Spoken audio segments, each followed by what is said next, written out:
most intense, thrilling, electrifying sport on the planet. Mixed martial arts. You've been looking for the definitive podcast to call your new home to hear everything about it. The search is over. This is the MMAnomaly Show. No filter. Bringing you the hottest MMA breakdowns straight from the heart of the octagon. This show is all about MMA breakdowns. For fans, by fans. We're talking UFC, MMA, and the occasional big boxing match. We'll bring our unique take on how these fights are going to play out and who we think are the best bets. Welcome to the MMAnomaly Show. No filter. And now your hosts, Olin, a.k.a. MMAnomaly, and Emiliano, a.k.a. Jive Turkey Nano.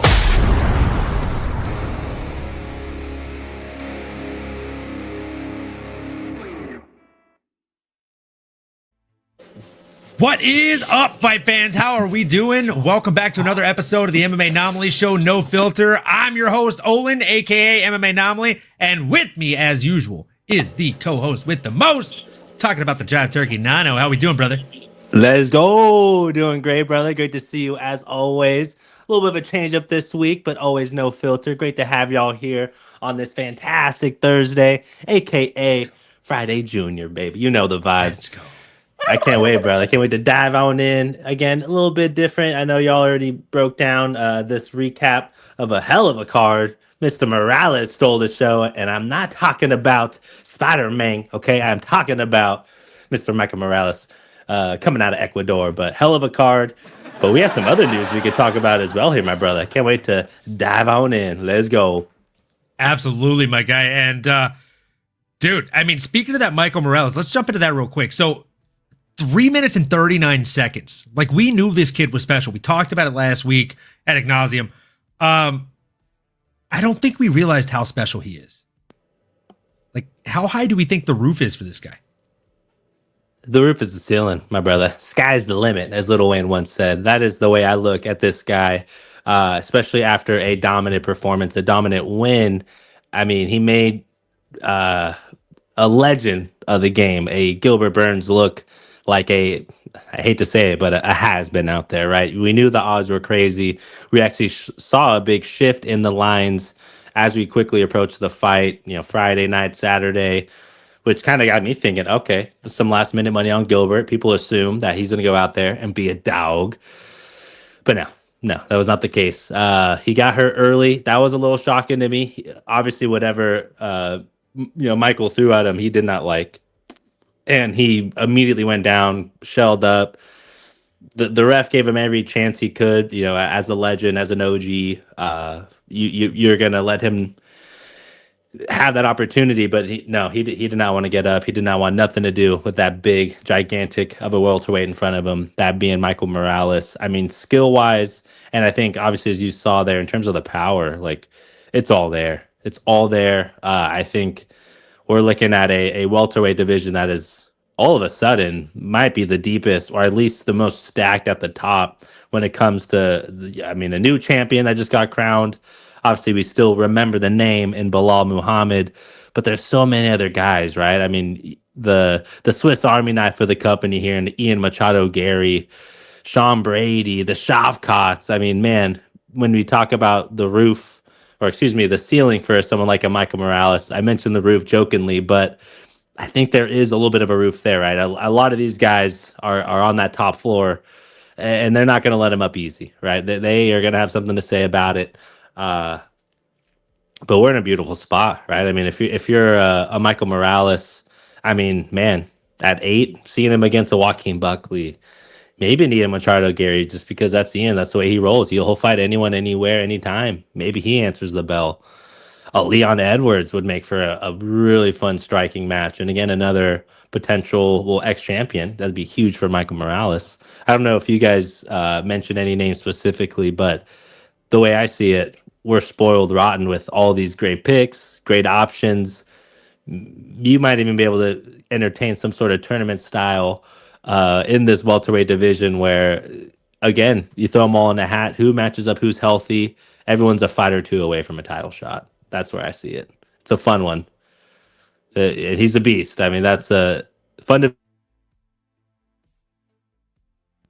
Oh, I think we lost Nano for a second here. All good. He'll be right back. Yeah, I'm just gonna echo what Nano was saying here. Like the ceiling for this guy is tough to grade because there's so many killers in the welterweight division. I used to make fun of the welterweight division years ago and call it the welterweight division because everybody wanted to wait for their shot at the top and nobody wanted to fight for their way to get up to the top, right? So, I mean, honestly, I love seeing people like Michael Morales break into the upper echelon of the competition here in welterweight, but man, oh it's this guy. He's got his work cut out for him. The Shavkats of the world, and then even if he gets to a Shavkat, even if he gets to an Ian Gary, he's got to fight a world breaker in JDM. Like Zach Dolan, I mean, the big boys, Olin and Nano. Let's go, my guy. Love seeing you in the chat. He also said, not enough people talking about how Shavkat fares against JDM. That's a really great question, and we will definitely have to break that one down on this show. I personally think Brady is going to be too small for the likes of Gary, Shavkat, JDM, and maybe even Pratez if he improves his game enough. I agree with you there. I think people that are long and strong, that are able to actually dictate the range of fights, that know how to post and throw, they can do real damage, especially if they know how to negate the wrestling on top of those skills. And yeah, I think you're right about all four of those names, Zach. Good call out. Making the walk. Shout out the man, the myth, the legend, Jax. How are we doing? Question for you boys. The MMA scholars that you are, if you were to separate the welterweight into eras, would you do it into the Hughes, GSP, Woodley, Usman, and modern eras? That's a good question. I do like that question a lot. Hughes, GSP, Woodley. Are we assuming that's all the same era when as you're listing those off? I feel like there's kind of a no. These are different obvious eras. So like the Hughes era would be first, then GSP, then Woodley, then Usman, and then the modern era. Which the modern era would basically be JDM, depending on how long his run goes at this point. Right, because obviously Leon Bilal necessarily not a well. I guess Leon did defend it once, or no, twice. Did he beat? I guess he did defend it twice, but Bilal not able to do that. Obviously, if JDM could get some defenses, if he goes out there and beats Islam, definitely solidifies him there. But again, man, this might be the gauntlet of a division, you know, somewhere where he beats this guy, but that person beats so-and-so. Sorry to cut in, but I think you've got to talk about Pat Miletich, man. Like, you can't talk about welterweight without talking about Pat Miletich. He had 4 title defenses. Wasn't he also the first UFC welterweight belt holder? So, I mean, you got to talk about Pat Miletich. And then after that, he went on to train an upper echelon of fighters too. So I almost feel like you got to start with Pat Miletich, and then I don't know, man. I mean, I want to give part of me obviously wants to mention BJ Penn just because he was a savage, but he didn't have any title defenses, so he's already out. Same with Matt Serra, who had the flash knockout, and Johnny Hendricks, right? Like, it's tough. Yeah, I would actually completely agree with you. I would just say you have to add one era before your starting era of Hughes, and I would say that would have to be Pat Miletich. I like it. I'd agree. Dope. What up, fellas? What's up, Cross? We're doing crossover MMA. What's going on? Another freaking legend in the chat. The Hughes era is like the Great Famine compared to now, if that makes sense. In terms of talent, I think we'd have to agree. I like your heads that up. definitely does make sense. If you talk about Pat, you need to shout out Lil Evil, Jens Pulver. Dude, I've gotten the pleasure of meeting that guy twice. And the first time I met him, we chatted for a minute, and I told him, we had chatted in the UFC chat of Twitch, and he's like, "Oh man, tell me how to say your name the right way." And I told him it's MMAnomaly, and he's like, "I've been saying it wrong this whole time." It's so funny. Still one of my favorite interactions with a fighter. Jens Pulver, shout out Dude is an absolute legend. Super, super nice guy. And savage inside the octagon. Folks, there's just a handful of you watching right now. If you have not watched Jens Pulver in the UFC, go log into your Fight Pass subscription. Watch some Jens Pulver highlights. Watch some of his fights. I mean, you can't go wrong. Dude was an absolute beast. Great question, Jax. That was a great little conversation starter, my guy. So yeah, we were talking about what should be next for Michael Morales, right? And I mean, there's not a whole lot wrong that I think you can do with him. He's moved up 4 spots this week. He's now sitting at number 8. I mean, you could give him an Ian Machado Gary. You could give him the loser of Kamaru Usman versus Joaquin Buckley. You could give him a Leon Edwards, which would be a very fun fight. It's one of the ones we talked about on the show. So yeah, man. Yeah. He's right where he needs to be. He's in the sweet spot and he's still so young. I mean, I think a lot of these guys are younger. No one's necessarily on the back nine besides Kamaru. It feels like maybe Leon as well. I think he's 30 something, right? But Michael Morales is what, 25 maybe? Like he's still got a lot of runway ahead of him, man. That's what makes it probably the scariest out of this bunch where yeah, you may beat him now, but you may not beat him next time around because he's only getting better and better. And like we typically recommend, he's going to keep on going and keep on growing. Let's go. Let's go, baby. Let's go. Yeah, dude. Gonna pull a Joe Rogan, but people forget, man. Jens Pulver was 23-1 at his prime. Jamie, can you pull up that clip? No, you're not wrong, Zach. You're not wrong. Making the walk, Jack says Lil Evil was the truth. Dude, Lil Evil was the truth. Dude still is the truth. And shout out Lil Evil. He runs the UFC Twitch channel. Dude is absolutely awesome. Zach Dolan says Morales versus Leon is the one to make, and I'm convinced Leon would happily take that since I'm sure he wants a fight where he can stand the whole time after getting controlled for 4 minutes and 57 seconds of a round. Hoo-wee! Man, you are not wrong, my friend. You're not wrong. He would definitely take that fight, but I don't know that it would be well advised, if I'm being completely honest here and calling a spade, as you know I like to. Leroy, the return of Nano. Hey, the Jive Turkey is back. Let's go. Great to see you, Leroy. I missed you. And big up as well to you and all the lads in the chat. We love y'all. Let's go. Fucking Nano's back. The boys are back, baby. Come on. Big up, lads. And yes, absolutely, man. The boys are back.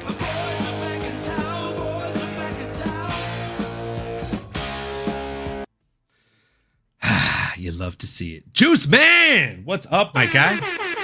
Love seeing you in the chat. Let's go. Smash the likes or catch these hands, is what Leroy said.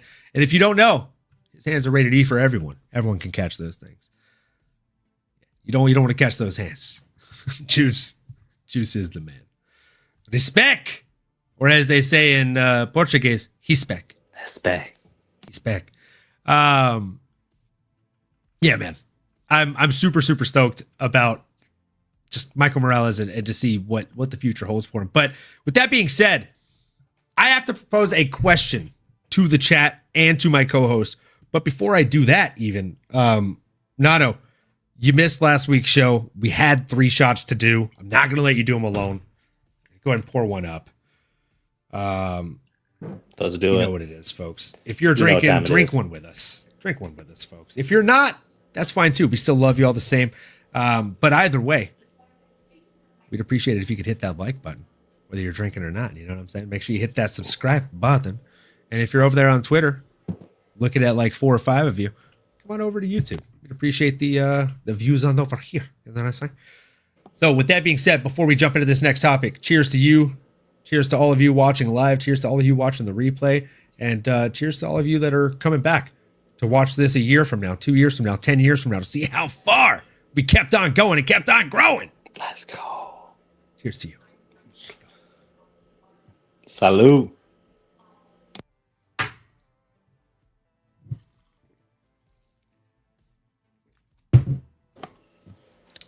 Zach Dolan, I like your style as well. That also works. We are green friendly around here. Also, let's go. Oh, you already know that, baby. You already know that. Hit it all day, baby. We did that before the show, and I will do a little during the show as well. So, with that being said, this is where I will actually take my opportunity to do that while I roll this next video clip.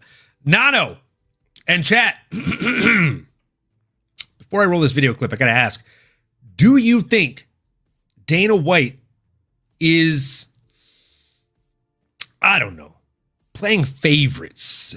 Do you think that Dana White is, I don't know, maybe showing double standards when it comes to not stripping John Jones of the belt? Okay, I'm gonna give you like 5-10 seconds to think about that now.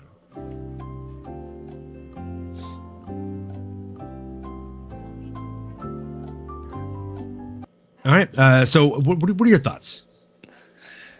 Yeah, I think it's growing apparent more as time goes on, more and more increasingly apparent that, as Miss Mary kindly put, right? If anyone's going to get that kind of treatment, if your name's not Conor McGregor, probably is John Jones. And that's kind of what we're seeing here, unfortunately.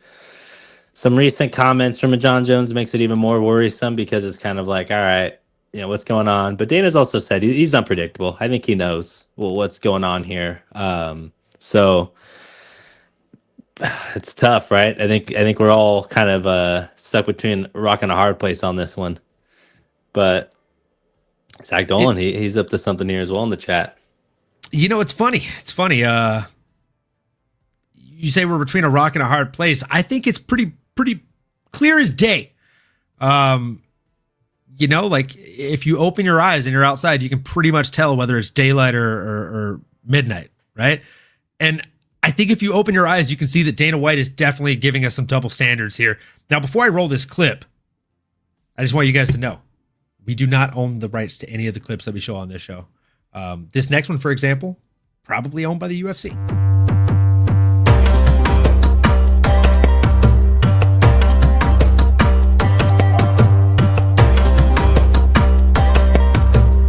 I mean, did he say he wants to retire?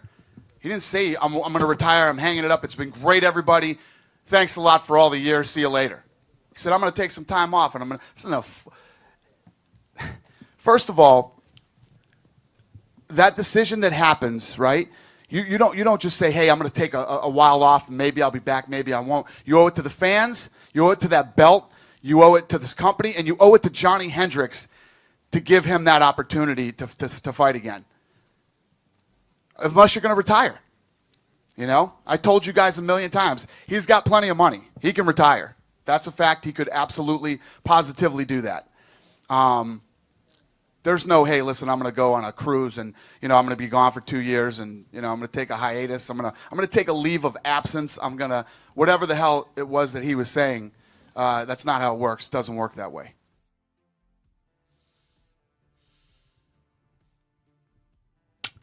Dana.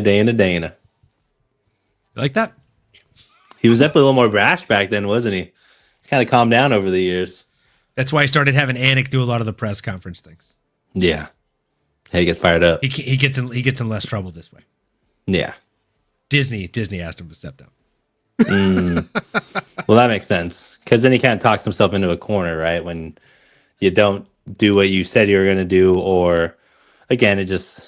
Yeah, there's a board. There's more stakeholders in it at this point. Sorry, I'm sorry to cut in. This is the best comment I've read in my entire life. Jax from Making the Walk. Yeah, me and Cross are two of the last John Jones fans left, and even we know this is a double standard. Thank you. Can we give this man a round of applause? We appreciate that. We appreciate that honesty here. That's why we call this the No Filter Show. You know, Zach Dolan. You said he was cooking with grease and fire over here. It's almost like Dana is giggling at us while we complain. He's stripping Ilya and Islam for wanting to move up, but lets John keep his belt after literally saying he won't fight. Yep, I agree. What up, William? How we doing, man? Hope you're having a great day. Juice Man, Dana is really annoying. Yeah, he's not annoying. I'll agree with you.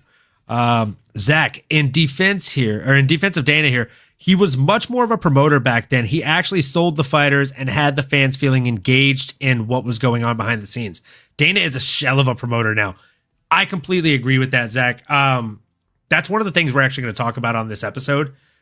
Since we have the time to, there's no live fights coming up this weekend, so we've got the time to kill and just talk about things like that. But yeah, I mean, this is a huge double standard, right? Like, how many times have we seen Dana White strip or threaten to strip a champion for not taking a fight in a timely manner? But if it's John Jones, if it's Conor McGregor, like, he does play favorites. He does pick and choose these battles. So it's tough to see. You don't really see this in a lot of other sports, but at the same time, other sports, there's a reason they're Big Five, right? Hockey, so like NHL, NFL, MLB, it's very clear cut, right? Nano, like, I know, like, you're more of a Big Five sports guy than I am, obviously, but I keep up well enough to speak in terms, right? If you're watching a baseball, a hockey, a football, a soccer, you know who the best team in the league is, who the worst team in the league is. There is no favoritism. It's based on wins and losses that season, which is why I think PFL has tried so hard to do the seasons thing, right? It hasn't worked for MMA. So I'm not saying we need a seasons thing, but we do need it to be more of a meritocracy and more of a what have you done, not just a what have you done for me lately. But it also has to play into how active are you at the same time, which is a how much have you done for me lately. So, I mean, there's just so many things. There's so many things. Yeah.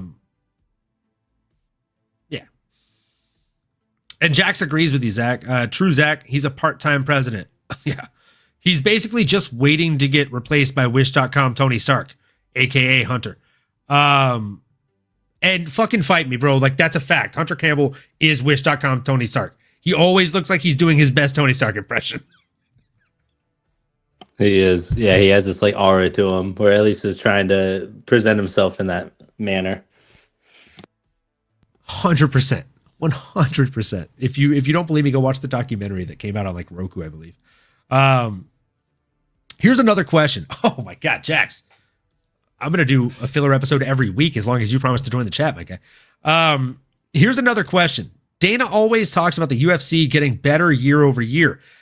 Taking into account the UFC Noche, UFC 300 events last year, is it inevitable that this year will be a drop-off? Ooh-wee. My guy coming in here with the inevitable question. Dano status. You know what? I'll take this one first, Nano. I don't think it's inevitable that there's going to be a drop off in event quality. I think that even though there's no competition, there's actually a vast lack of competition in the market right now, right? Especially with Bellator kind of liquidating, and PFL just, for lack of better words, crap in the bed left and right. The UFC won not one but 2 Emmys this week for UFC Noche. That's only going to motivate them to do more, right? Because if you look at what they did or what they've done, what they enjoy doing, what they market themselves on doing, it's saying,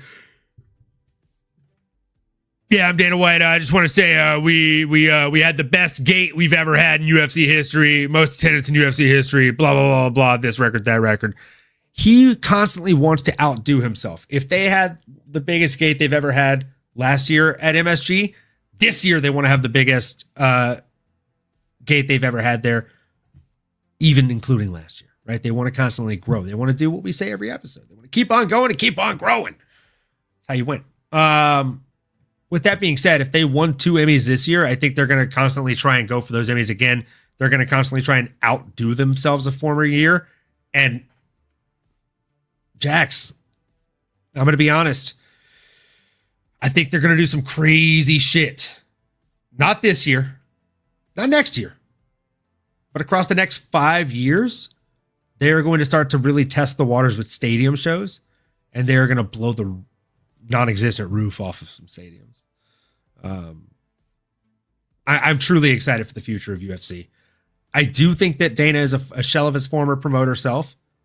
But I think the second he swallows his pride and ego and steps down and lets Hunter, who's been running the show for the last 5 to 10 years, let's face it, behind the scenes, he lets that guy take over, we might end up being in better hands. Like, Nano, what do you think of that?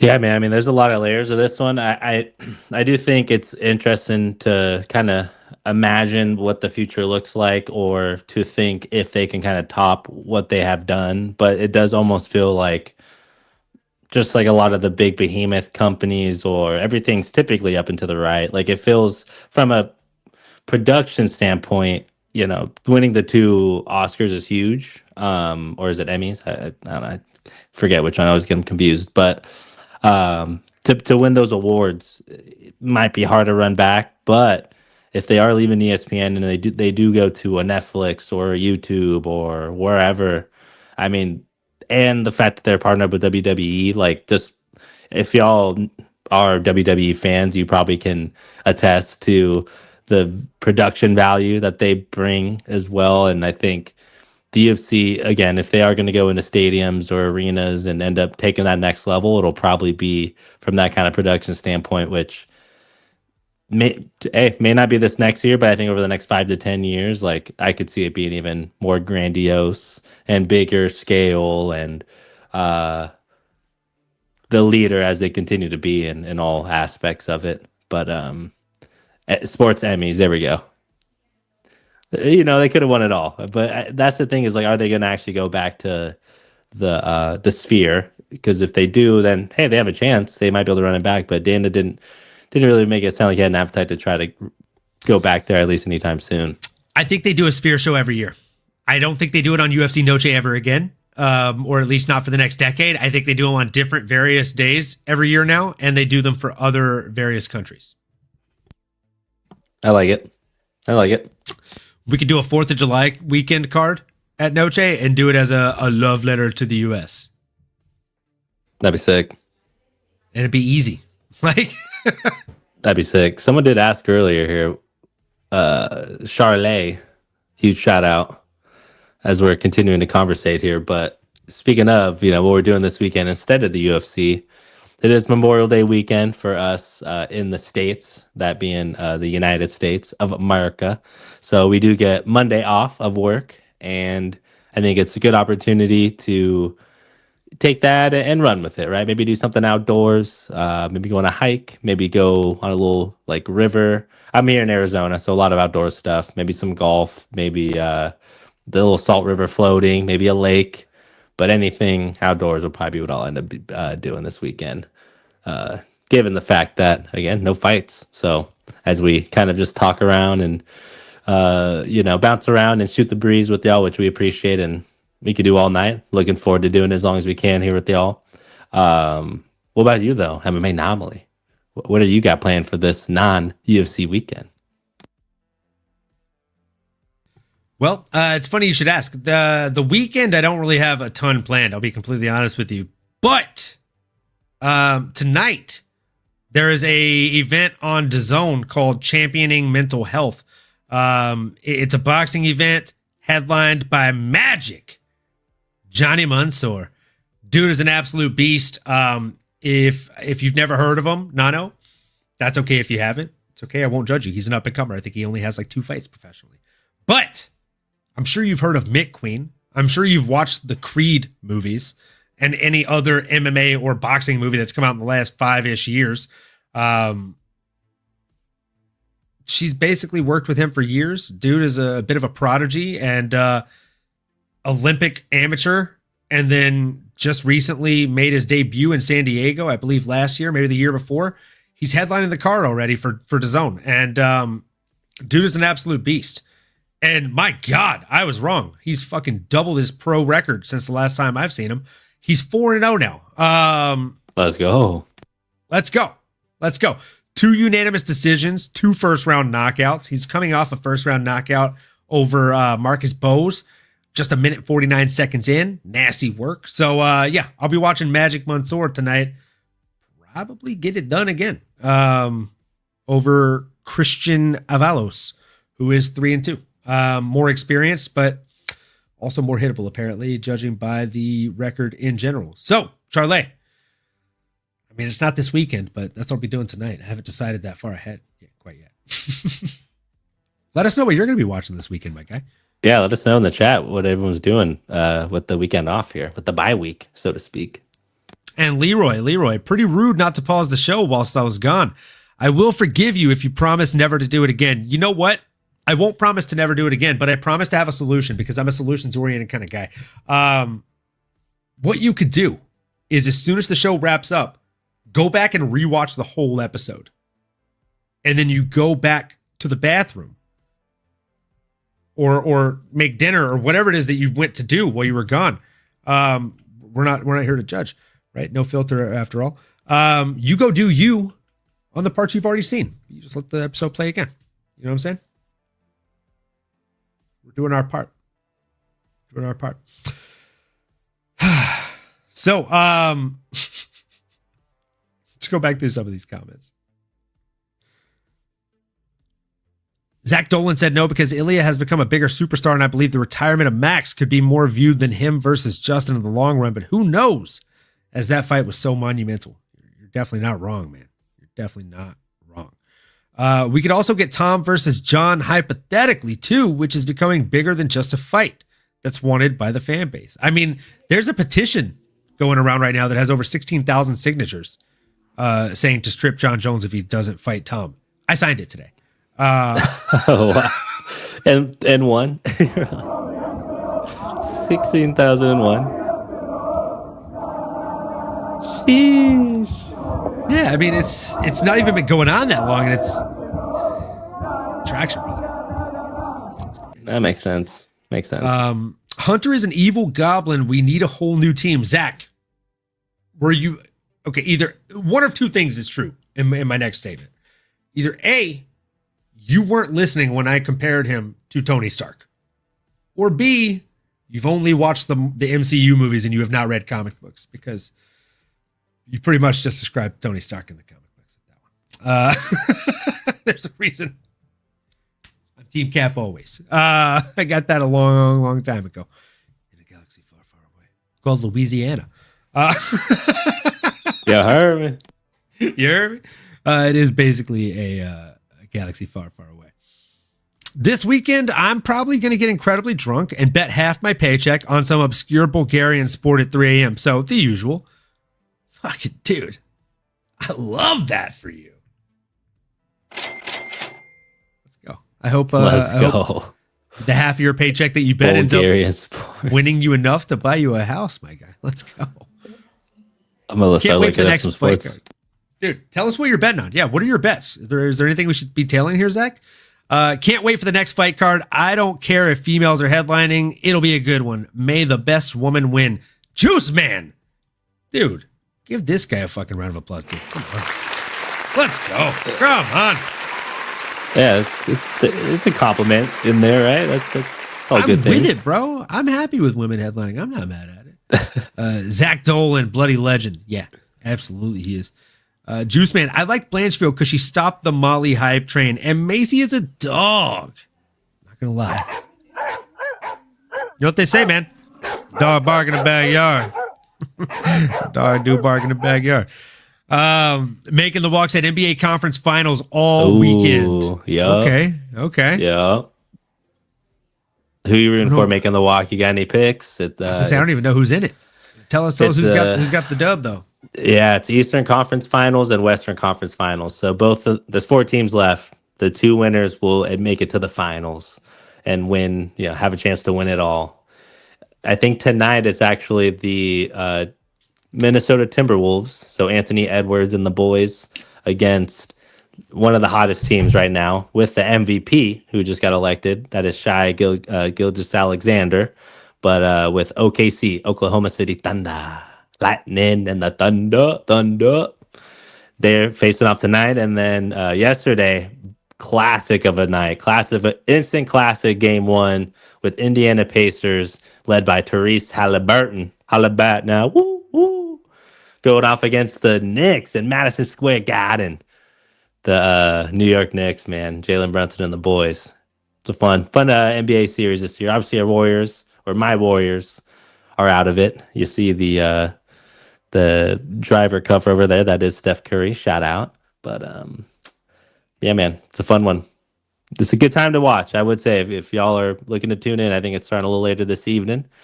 You best be tuning in. It's a good one. Might as well. If not now, then maybe never, and that's okay. I know that. There'll be more. I know that. Man, I love that. I love that. So we got Nano. This is why we keep him here, guys. This is why he's on deck all the time. This is why I'm always happy to be able to say.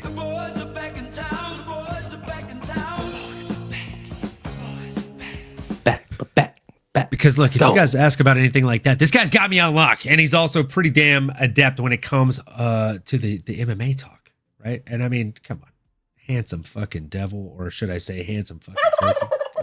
Come on. Making the walk says, I think it'll be the OKC versus Pacers in the finals. Let's go for that.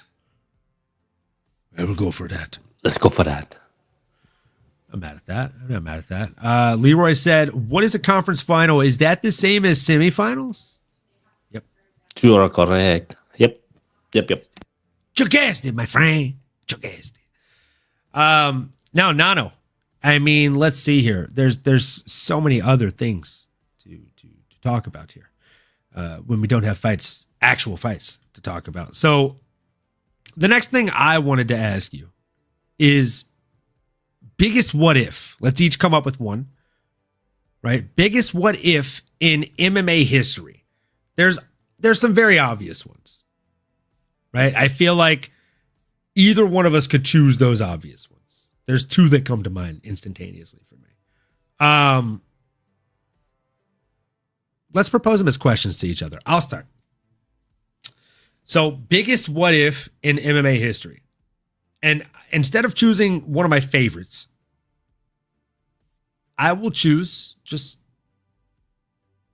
simply somebody that I don't necessarily love, that I think would have had a different trajectory in the sport if one simple thing would have happened differently. So the biggest what if for me, Nano, is what if Conor McGregor never went and boxed Floyd Mayweather? Oh, I like that. How do one. you think that plays out? What happens in his MMA career? Is he still fighting? Does he still go up to 170? Yeah.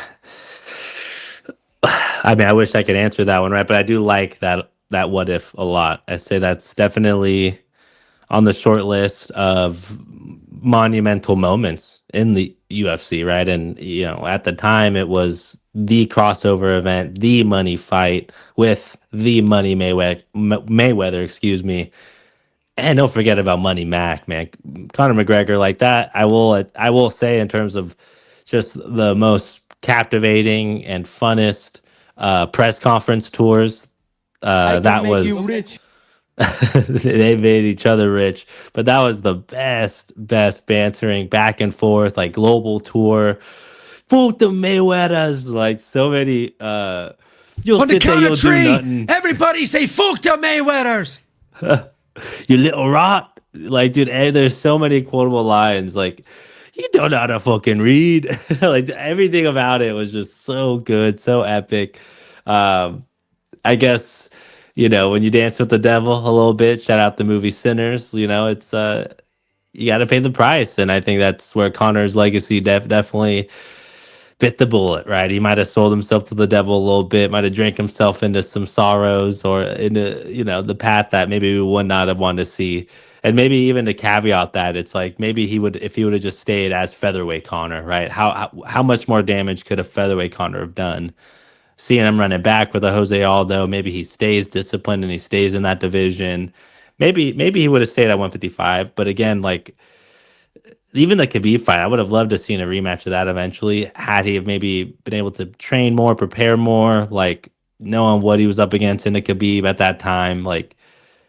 He potentially could have fought in Islam. I mean, there's so many what ifs, right? Like, had he have, I don't know, in a way, not have been so money motivated, right? Because again, then the yachts, the proper whiskey, which really might have been the beginning of the end for our Irish friend here, our Irish pal, and said Conor McGregor. But I got the bobblehead behind me. Obviously, his legacy still resonates, but I also got the Nate Diaz poster behind that because I gotta let y'all know I am from the 219. I stay repping. But again, so many infamous moments. Shoot, man, that's a great one. Got me just all hot and bothered just thinking about the journey that was a Conor McGregor, right? Even one of my good pals the other day asked me if he thinks Paddy Pimblett can potentially pass up a Conor McGregor, maybe in terms of just career trajectory or just overall success. I mean, in terms of financially, I mean, it's going to be hard. But if Paddy could potentially be champion, like, honestly, I don't know what that UK money looks like, but it certainly can be a big revenue stream for a Paddy Pimblett. He's already the cash cow, as he like to says. But yeah, man, I mean, Conor paved the way, right? It's may not be, and you can learn from it from the best and from the worst. Maybe that's the one caveat. I'll leave it there. Let's go. Yeah, man. Love that response. And look, I agree. Like, I think if he would have stayed in the UFC, if he didn't go out and have that boxing match, I genuinely think that he would have had a completely different run in the UFC. But at the same time, if he ends up going up against Khabib, I still think Khabib probably ends up dog walking him no matter how you slice it. A lot of people don't want to hear that, but it just simply is the way it is, right? I mean, while you think of yours, I'll go ahead and jump to the chat for one that popped up really quick whenever I started this. Zach Dolan said, underrated one, in my opinion. What if Rumble started off at light heavyweight? I think if he started off at light heavyweight, we miss out on some of his fights that got him to where he was. And also, he's not as dominant of a presence because he was towering over these guys whenever he fought at middleweight, right? Like, he fought Dan Hardy. Think about that. Beast. That's craziness. I went back and watched that fight like a year ago, and I was like, oh my God, the size difference is stupid. Like, rest in peace, Rumble. But man, like, I still don't know if his career would have went that much differently. I do still wish we would have seen him versus John Jones. That would have been a fun fight, man. That'd have been a really fun fight. That one shot power to put somebody's lights out. I don't know. How do you think you would have fared if you would have started off at light heavyweight, man? Yeah, I mean, I do. Honestly, Rumble was one of the first thoughts I had too, just in terms of overall what ifs, right? You know, I couldn't pinpoint something specifically for like a what if event with Rumble, but he's just one of the biggest kind of, man, like what if one of the highest potential, one of the just guys you wanted to root for that should have been a champ but never was. You know, I think him and like I hate to say it, but obviously Dustin Poirier was an interim champ, but it's like to be, you know, the best at one time. It's like he's kind of the closest what if, because boy, was at any point in time he could have been in multiple divisions, right? He might have been someone that could have teeter-tottered and been a double champ had he have maybe found that footing earlier. So I guess to answer your question, you know, I think the legacy and the some of the fun matchups and holy shit moments we did get from Rumble may not have happened, but I think overall he probably would have had a little bit of a better career. Because think about it too, he was fighting before, I'm pretty sure before the USADA days, but even just overall, like, I mean, diet, nutrition, everything wasn't where it is now, you know, and you think like they weren't, who knows how much they were taking care of themselves, if at all, right? Obviously they're fighters, they rely on their raw talent, but had he have maybe known what we know today, just in terms of mental health, in terms of the physical health, the cold plunges and all these other things, you know, yeah, man, you know, that if I could have a creative character, I think Anthony, you know, Rumble Johnson's on that short list of guys like, yeah, give me that clay to mold. And you know, if I'm a coach, that's who I want. I'll go ahead and I'll make a champ out of this one. So I definitely can resonate with that thought. Yeah. I love that you said if he was like, as far as creative characters go, like that's the guy I want to mold, right? Like he's built like a fucking superhero. Dude was terrifying. And Zach said, I think Conor racks up 2 to 3 defenses, then loses to Khabib still. I agree. Didn't see that comment before I made my statement, but basically on the same wavelength right now, my friend. Mababo says Conor needs to have that rematch against the Bus. Yes, he does. Making the Walk said, if he ran it back versus Aldo, I think it would have been quite different. He took the best path for him. No title defenses. I completely agree, Jax. I think that that fight against Aldo, I'm not saying it was a fluke, but I think he would have had a lot tougher time trying to make that defense happen against him. And that is why he went up, right? The Flying Kitten 22, what'd it do? Dude, hope you're having a great day. Lane, hey y'all. Hey Lane, hope you're having a great day as well. Making the Walk. Let's see here. Pacers in 5. Lakers in 5.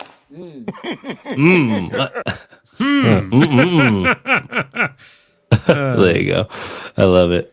Zach Dolan, not even what if he never boxed Mayweather? What if his popularity just never excelled the sport? Oh man, that's an interesting one. That is an interesting one. What if Sonnen didn't tap in the dying seconds to the spider? Oh man. Ooh. That's a great one. Timeline. That's the ultimate timeline. That is ultimate timeline. You know, I didn't know that if I tap, that means I lose the fight. I thought that just meant that I lost the round. Fucking Chael Sonnen, bro. I love that guy. I do too. He's the man. No, there's a lot, man. Honestly, I think we've already kind of talked about a few of them. And what up the Fight Week show? Big ups as well. We see you out there. Salute. Go check them out, y'all, if you haven't already. And Mabo Babo, we see you too. Big shout out. Honestly, the one for me, and it's not as much, I guess it is just a what if, because the way I see it, you know, there's maybe a Mount Rushmore, or that for you non-Americans is, you know, a top 4 or top 5, the GOATs in the UFC, in mixed martial arts ever. And I think there obviously is one person that is in that conversation. So my thing is, what if a Mighty Mouse never left, right? Could he have been the Thanos? Could he have been the Ultron? Infinity. I forget the version of Ultron that just, you know, goes out there and conquers all galaxies. Could he have been a 3-time champion, 3-division champ? Like, what would that have alternate timeline have looked like? Would he have been the undeniable GOAT, right? How much money could he have really made? I mean, I know he's making a lot of money now and he still has his legacy, but man, what if he never left? Now, think of all the legends after that, and even for how long he's fought. Like, I mean, we could have seen him with all these new school guys. Could have answered a lot of questions. I think he honestly might beat a lot of these guys still to this day.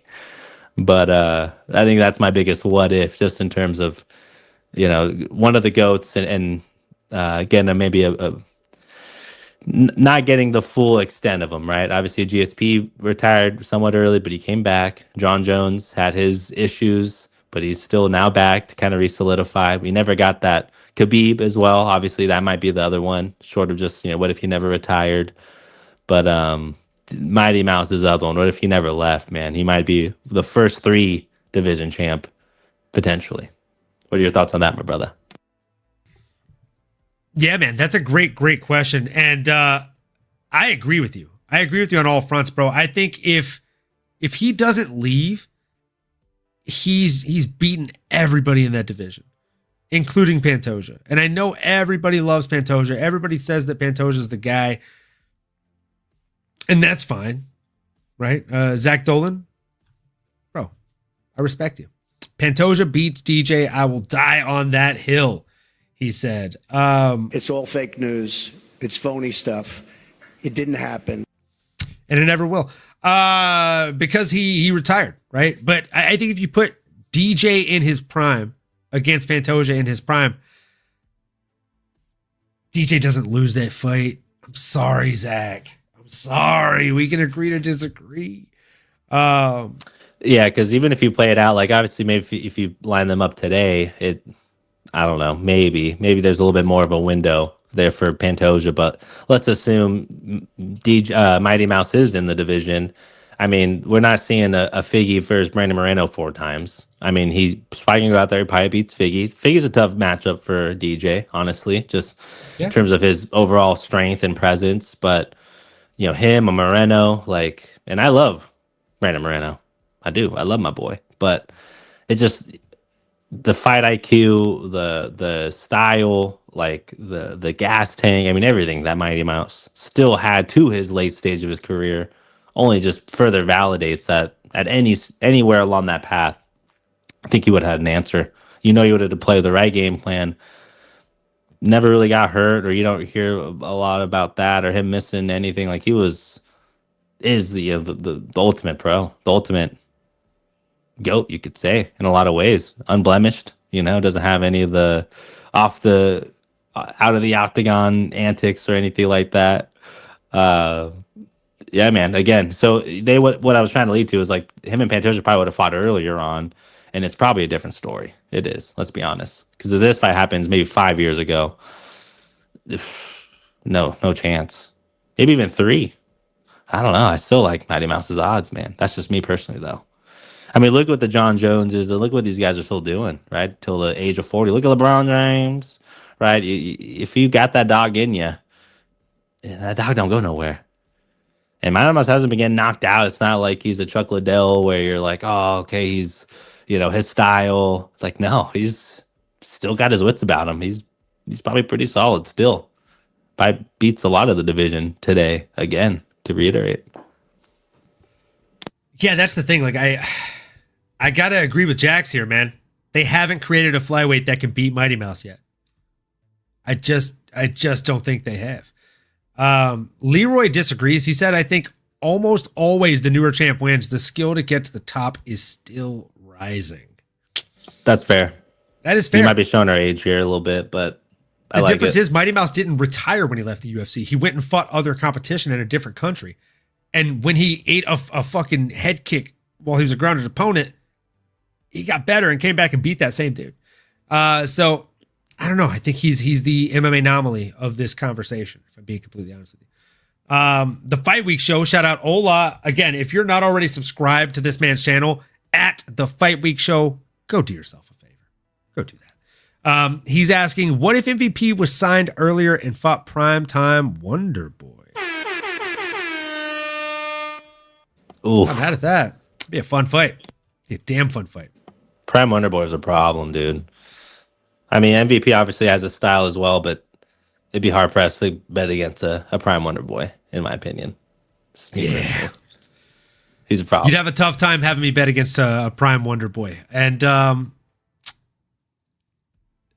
don't know, man. Maybe a hot take here, but I think we actually did get MVP in his prime. I think his mentality just caught up with his physicality recently. So I don't think we got him far off of his prime. And you're saying have this guy, or even like 4 years ago MVP, fight Wonder Boy from like 5-6 years ago?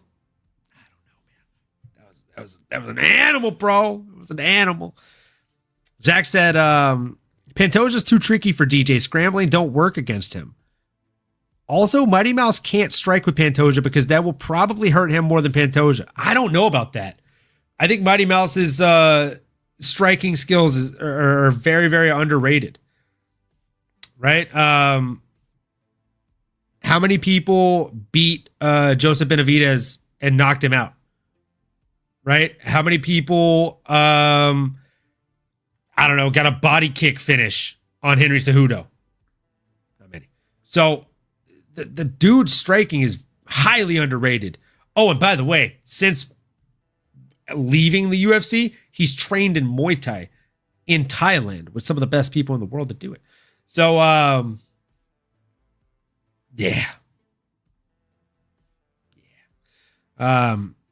Zach Dolan, I mean that literally, by the way. If DJ jabs Pantoja, then it probably hurt his hand more. Oh my God. Okay, tell me you're like a huge Pantoja fan without telling me you're a huge Pantoja fan here, Zach. Dude saying he's got a face made of stone right now. So I just added this video on the fly here, so I didn't have time to resize it. So it's not going to look perfect here, but I'm going to show it anyways. Because this is something I definitely wanted to talk about now, one of the main routes to dodging this fight with Tom Aspinall for John Jones is saying that he signed up to do this reality TV show in Russia, Mother Russia, with one Nathan Diaz, 209, motherfucker. You know what I'm saying? I'm not surprised. And speaking of not surprised, right now, a fight broke out on the set. You got a bunch of Russian tryhards that are known for shock value and starting fights and talking shit. And then you've got Mr. 209, motherfucker. So, yeah, some stuff's going to go down. Let's go ahead and just watch the clip.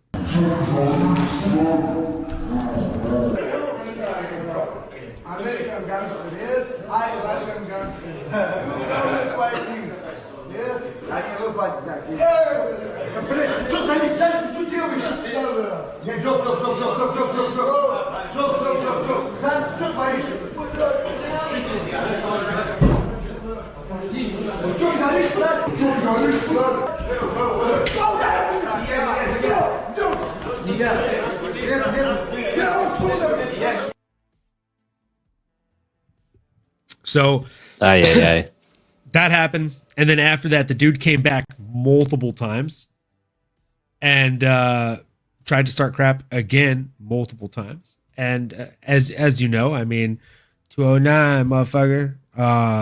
That's, tell us all this time. So the show is canceled. The show has been canceled. So John Jones's excuse has also been canceled. Yeah.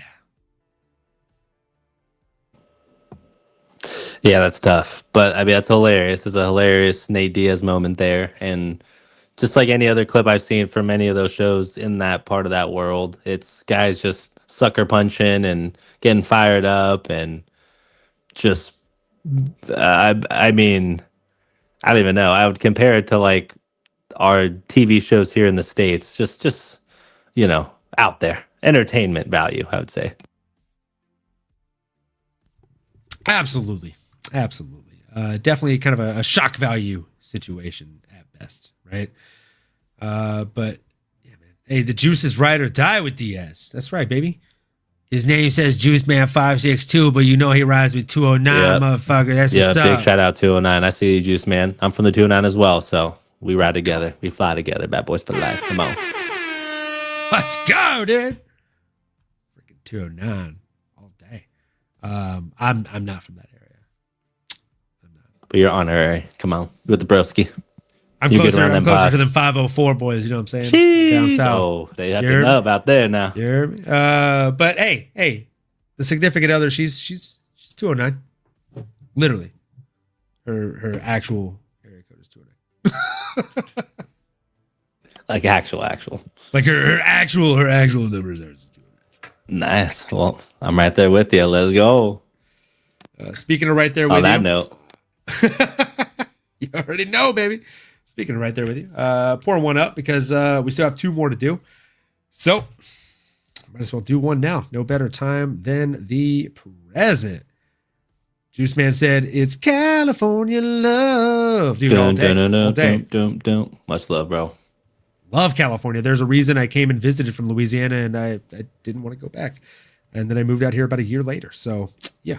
And shout out Osterberries. What's up, brother? Let's go. Yo. What's poppin', chat? What's poppin' with you, Osterberries? What a dope. You're having a great fucking day, man.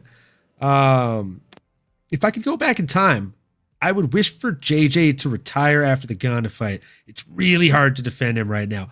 Guys, this is a John Jones fan saying this. After Stipe even would have been nice. Just quick walk off. Like, yep, I'm the best. Go ahead. You kids have fun. That would have been nice, I think, personally. But Mabo defended him, saying he's living his best life. Coconuts and palm trees, baby. Let's go. Mabo, we see you. I think he's on some different kind of trees. Leroy making the walk. That was the perfect time for him to retire. Statement made. Sunset found. Like, come on. Seriously, that was the time. Hit the victory button. Sail off into the sunset. Like, everybody's happy. John Jones, we salute you. You did the damn thing. Congratulations. You submitted him. You made it look easy. And you're one of the greatest to ever do it. PD allegations and all. Just not in my opinion. And that would be it. Sail off into the sunset. And we're off. Cutscene. My eyelid actually started twitching just from like pretending to like laze John Jones out for half. Felt like something was off. Yeah, there was a disturbance in the force. Oh man. Speaking of disturbance in the force, folks, if you're drinking, raise one up. If not, that's fine. Smoke if you smoke. Joke if you joke. Toke if you toke. If not, raw dog some air, folks. Either way, we appreciate you being here. Hit that like button. Hit that subscribe button. Smash that bell for notifications. You already know what it is, folks. And if you are so inclined to, raise one up with us. Cheers to you. Cheers to us. And cheers to all of the MMA memories we're going to get for the rest of the year. Let's go.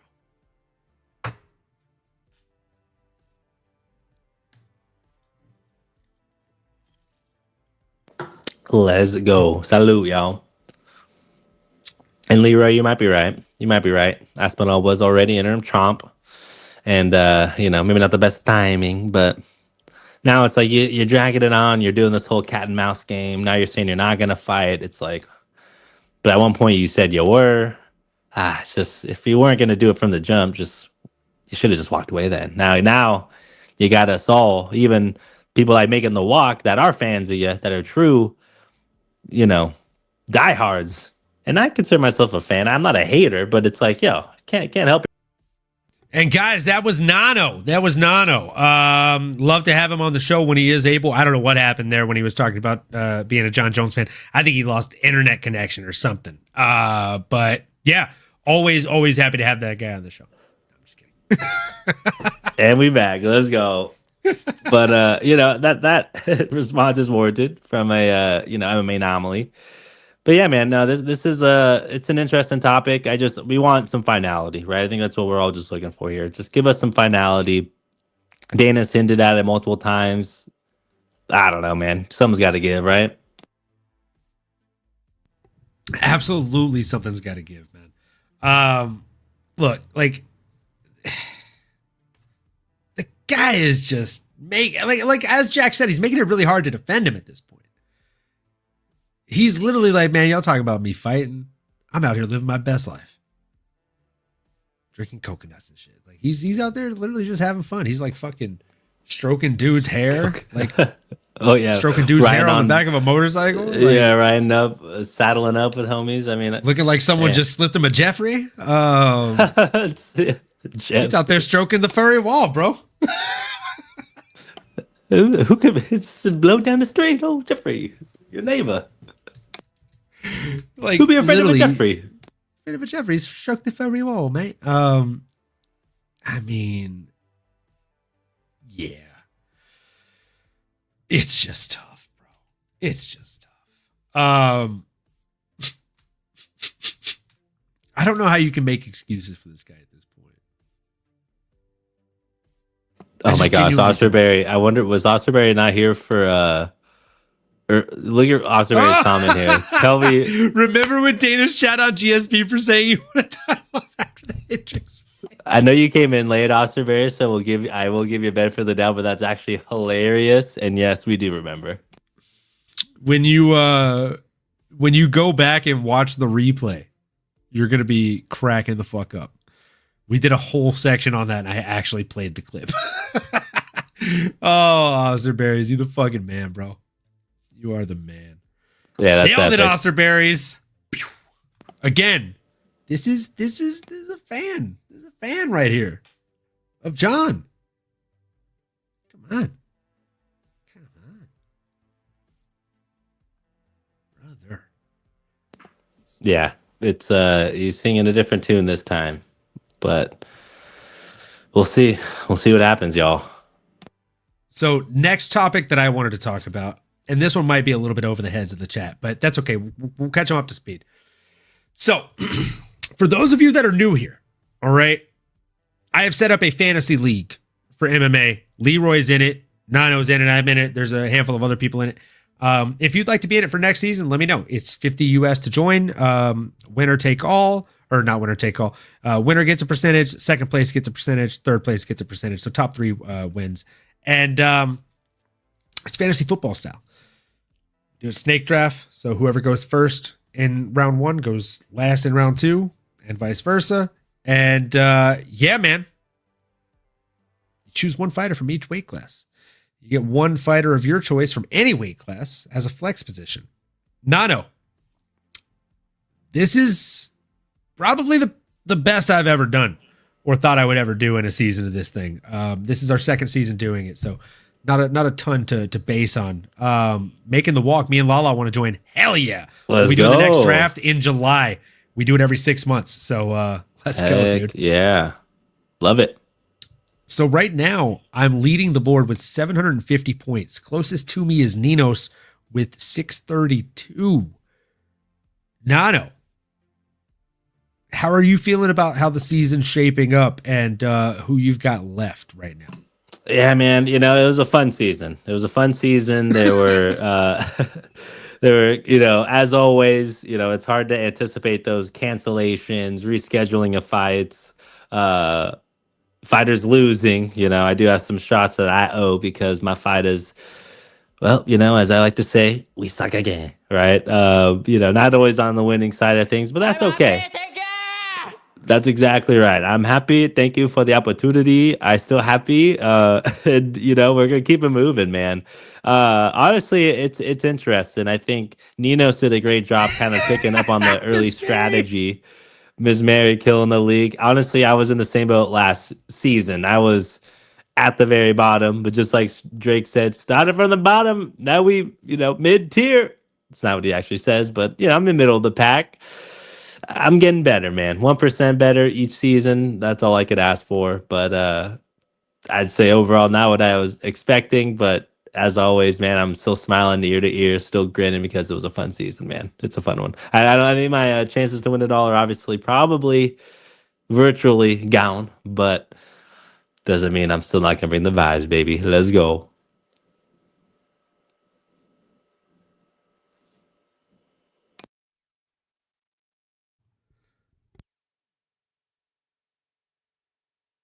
Well, with that being said, my guy,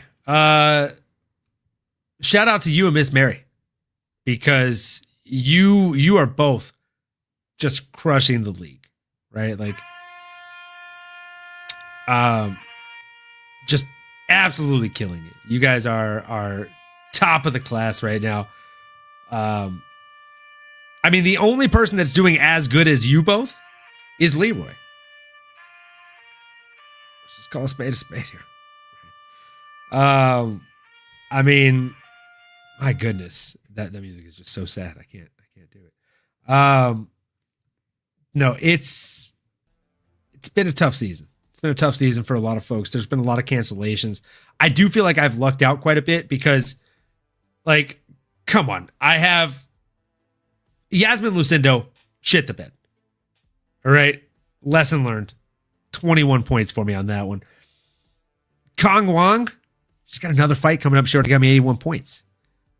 Macy Chesson, I'm loving that one. Ray Saruya, he lost. That wasn't great. He got me 42 points, though. But again, where I got lucky is Jean Silva. Homie has fought twice and gotten me basically 200 points. Can't be mad at that. I think, Nano, your biggest kind of sitch or issue, probably Mayra Bueno Silva. And then Israel diss on you. Like, that was tough. Tough one.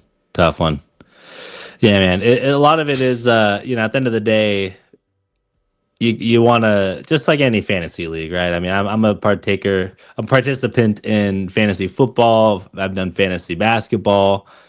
We do our underdogs and other fantasy type things. Obviously, this included now, and even just the DraftKings weekly pick'ems and things of that nature. You always want to pick the guys and gals you want to root for, right? And obviously, you think they're going to win. You think they're going to do good. And obviously, you kind of think of the big names, right? If you're sitting here listening, you're like, oh, yeah, I'm going to draft John Jones and I'm going to draft Volkanovski and all these champions. It's like, okay, well, yeah, everyone kind of thinks that way as well. But what I also kind of have neglected to factor in are some of these young bucks that are extremely active in a short window, right? And are winning these fights. So I think I'm going to kind of, do a little bit more searching within the weeds, kind of peeling back and going a little bit more Crocodile Dundee in there and go ahead and finding these deep sleepers like I do in other leagues, because that's what it takes to be successful. But all jokes aside, and I'm actually being serious, that is honestly kind of a big thing there. Chase the young bucks, but it's been fun, man. A lot of learning lessons, a lot of lumps that I've will turning into lessons. Let's go. Like, to put it into perspective, like the one of the highest scoring performances in a single fight this season was fucking Rafael Estevam in flyweight. Like, not a household name, Nano. Not at all. Not a household name. And then if you want to talk about who's gotten the most points per capita like this entire season across all performances, because some people have fought twice, might even fight a third time since they took no fucking damage. Nano, stop me if you've heard this one before, but her name is Jasmine. Come on, bro. She's gotten over 205 points for Chris. That is nasty stuff, bro. That's nasty stuff. And that is why he's creeping up. He's creeping up. The next few weeks are going to be big ones, man. I mean, Ketlin Vieira for Drew. I've got Wong Kong and Macy Chasson. Those are, I think, the only two I've got left this season. But I've got a 120-point lead. So closest to me is who? Ninos? Ninos has... Oh, fuck. All right. That's not a comfortable lead at all, actually. Ninos has Aaron Blanchfield, Ilya Taporia, and Nazim Sadikov that are all fighting. Oh, and Omar Sy. I'm fucked. Okay. It's going to be... All right. I really thought I like had this one in the bag at this point, but maybe not. Osterberry says, is S-Dogs in it? No, he's not. He is not in this season. Maybe he's in the next one, though. I have some thoughts about your fantasy league. Oh, yeah, Leroy? Do you? Leroy, Olin leading in his own league sounds a bit sus. Osterberry's, come on, bro. I'm not the one that calculates the points. I literally use the DraftKings Sportsbook scoring system. And you have the option to check that stuff.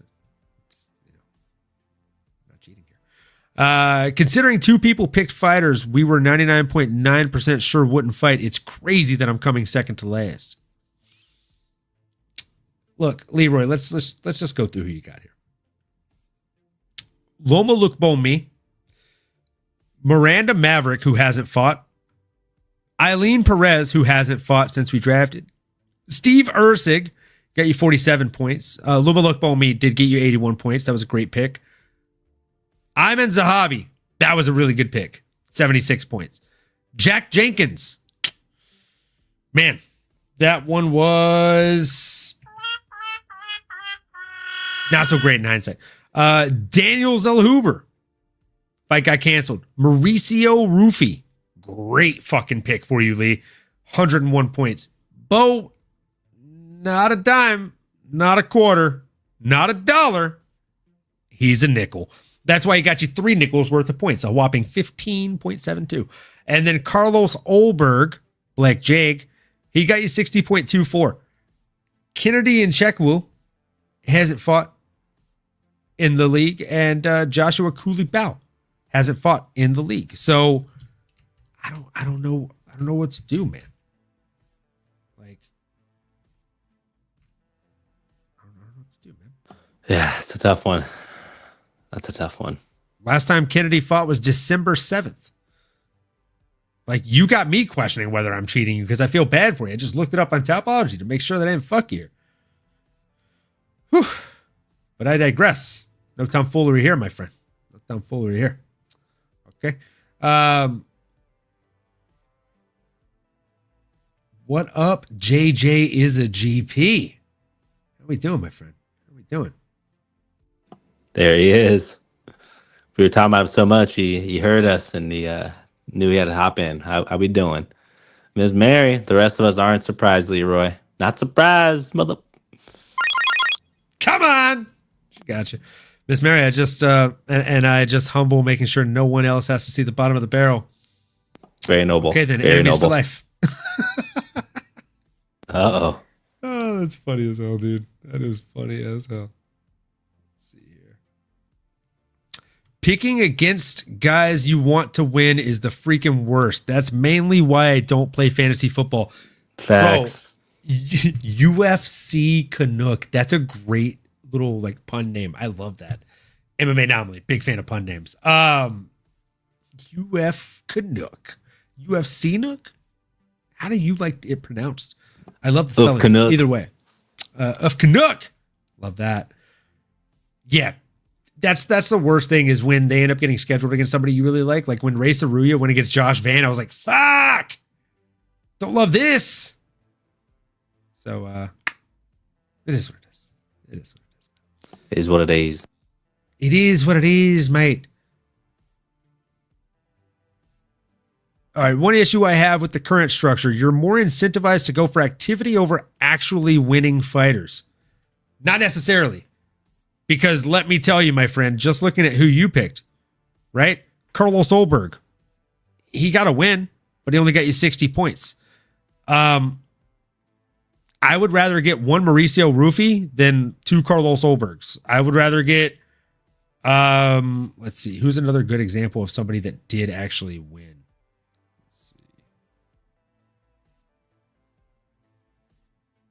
Like Youssef Zalal, he won 59.8 points. There are people that get like 120 points when they win. What you want is people that win quickly, and don't take a ton of damage so they can fight again this season. So again, it does make you have to think a little bit more, right? I'm with you there. One possibility would be for points to be divided by number of fighters that actually fought, so everybody's scores are reflective of how well their picks actually fought. We actually have something for that. So that way, if your fighter gets injured specifically, not saying you pick someone that never gets scheduled because you just happen to choose someone that doesn't fight often, but if you choose someone that you think is going to fight and they get injured, and it's an actual injury that is confirmed, we're thinking next season you'll be able to redraft for that weight class. We'll obviously put that to a vote in the group chat, and as long as everybody's okay and privy to it, then we get it. Anyone got Melky Costa in their draft? No. Unfortunately, no. Nope. Nobody has Melky, but... And that's one of those people where, great example of someone that's active, not a household name, but literally fought 3-4 times, which was unprecedented, obviously. But yeah, that's like a perfect sleeper pick, you can call it. Yeah, that's literally like a perfect definition of a sleeper pick, for sure.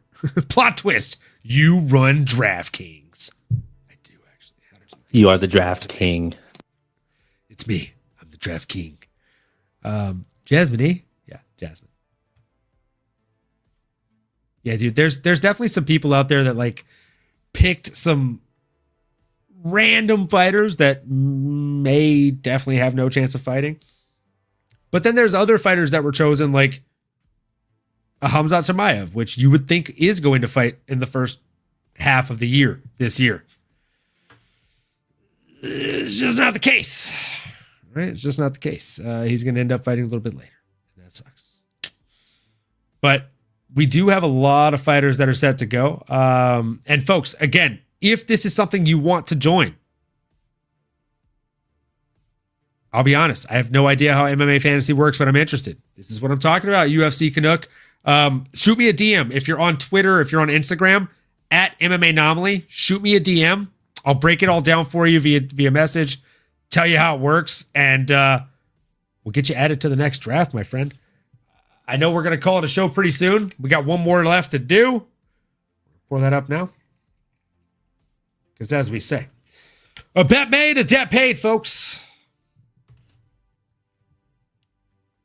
I would love there to be a website like a PFF, But for MMA fights, like people watch the fights and grade not necessarily the results, but how they individually performed. Like, sure, a fighter can win, ...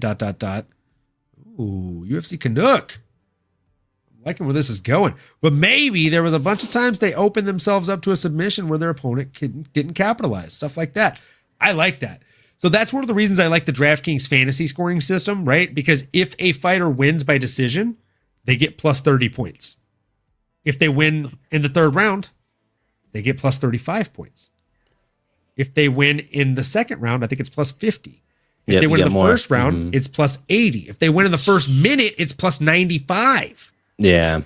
And then they also give you points for takedowns, significant strikes, control time, submission attempts, etc., knockdowns.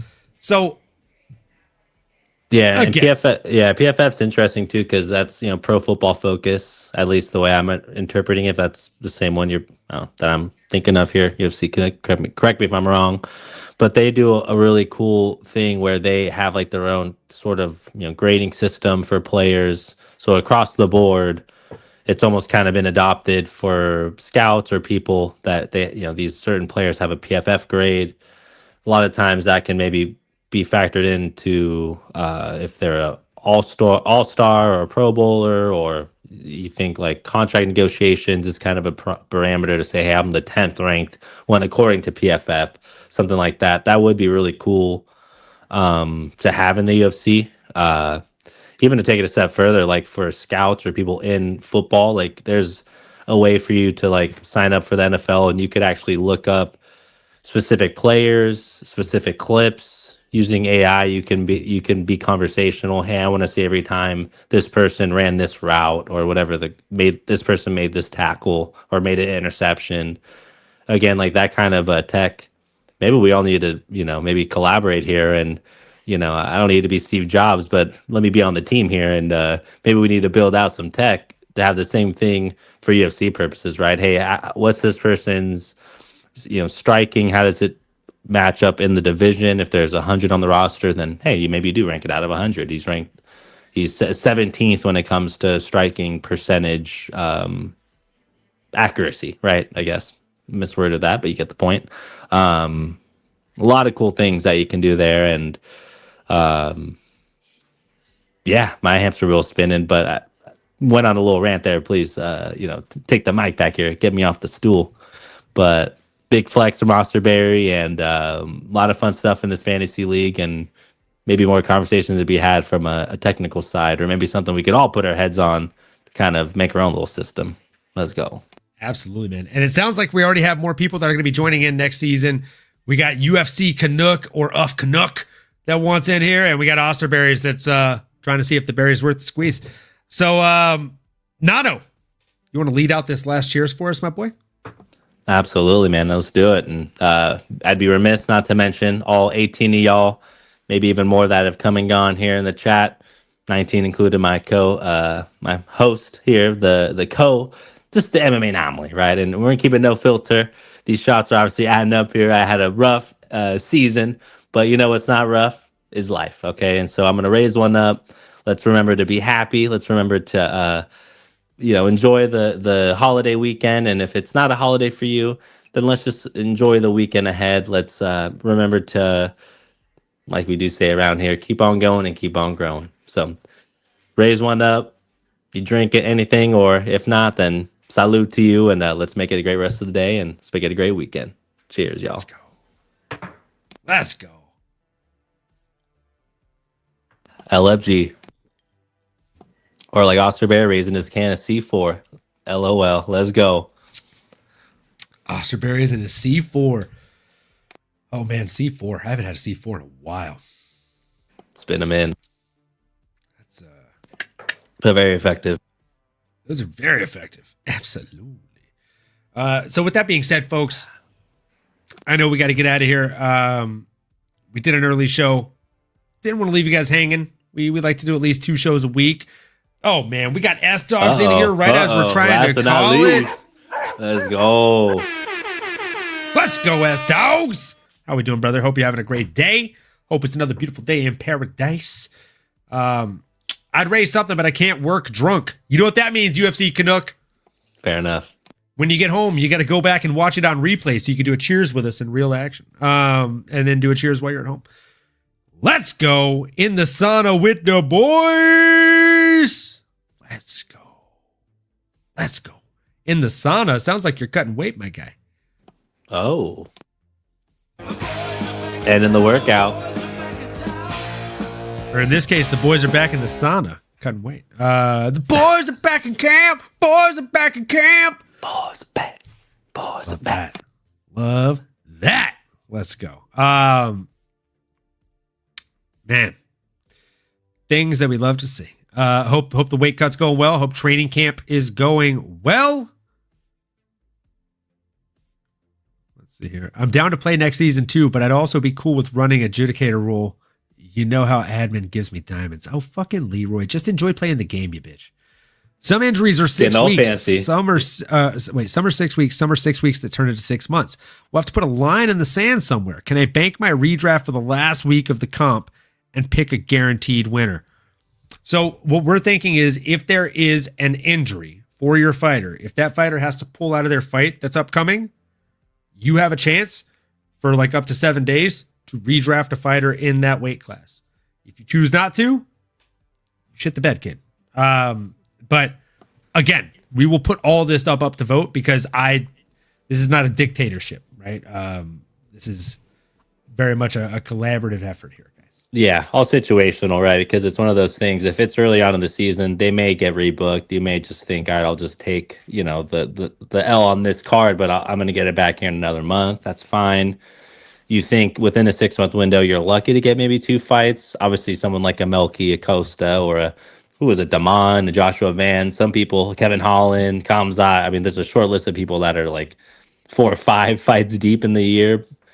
So again, and even that's a 2 to 3 fight pace, right? Again, all to say, if that's your person you want to ride for and it's early on in the season, or again, let's say it's late, right? And maybe there's a situation like I'm not, but if I were maybe rivaling for a second place and it's like a last minute injury, maybe we try to make an accommodation, or like MMAnomaly said, hey, maybe you have that opportunity to get a replacement, just like you would in other fantasy leagues. Like that's why you have a bench, or maybe you have a flex, or maybe that's something else we could factor in as well, right? Of like, hey, if I mean, that's the biggest thing is if your flex gets injured and you're able to switch out your flex. Oh, well, especially because then you can look at the odds for this week's upcoming card and be like, minus 1,000 favorite. Wouldn't you know? That's the weight class I need because it's flex. Yeah, because I'm flexed up. It could be anything you want. Right you are, Captain. Right you are. But it could be a minus 900 favorite and you choose Bo Nick when he goes out there and get fucking schooled by RDR. You're right about it. So, I mean, there's no guarantees in this game, bro. There's no guarantees in this game. So, look, ladies and gentlemen, boys and girls, fight fans of all shapes and sizes, do us a favor. If you haven't already, like, comment, subscribe, smash that bell for notifications, folks. And as soon as the stream is completely wrapped up, hit the refresh on your screen so that way you can leave an actual comment, right? Leave us a comment in the comment section. Let us know, A, do you want to join next season of UFC Fantasy run by yours truly? And B, what rules do you have? Would you like to see any specific rules be implemented? And if you don't know the rules, that's fine.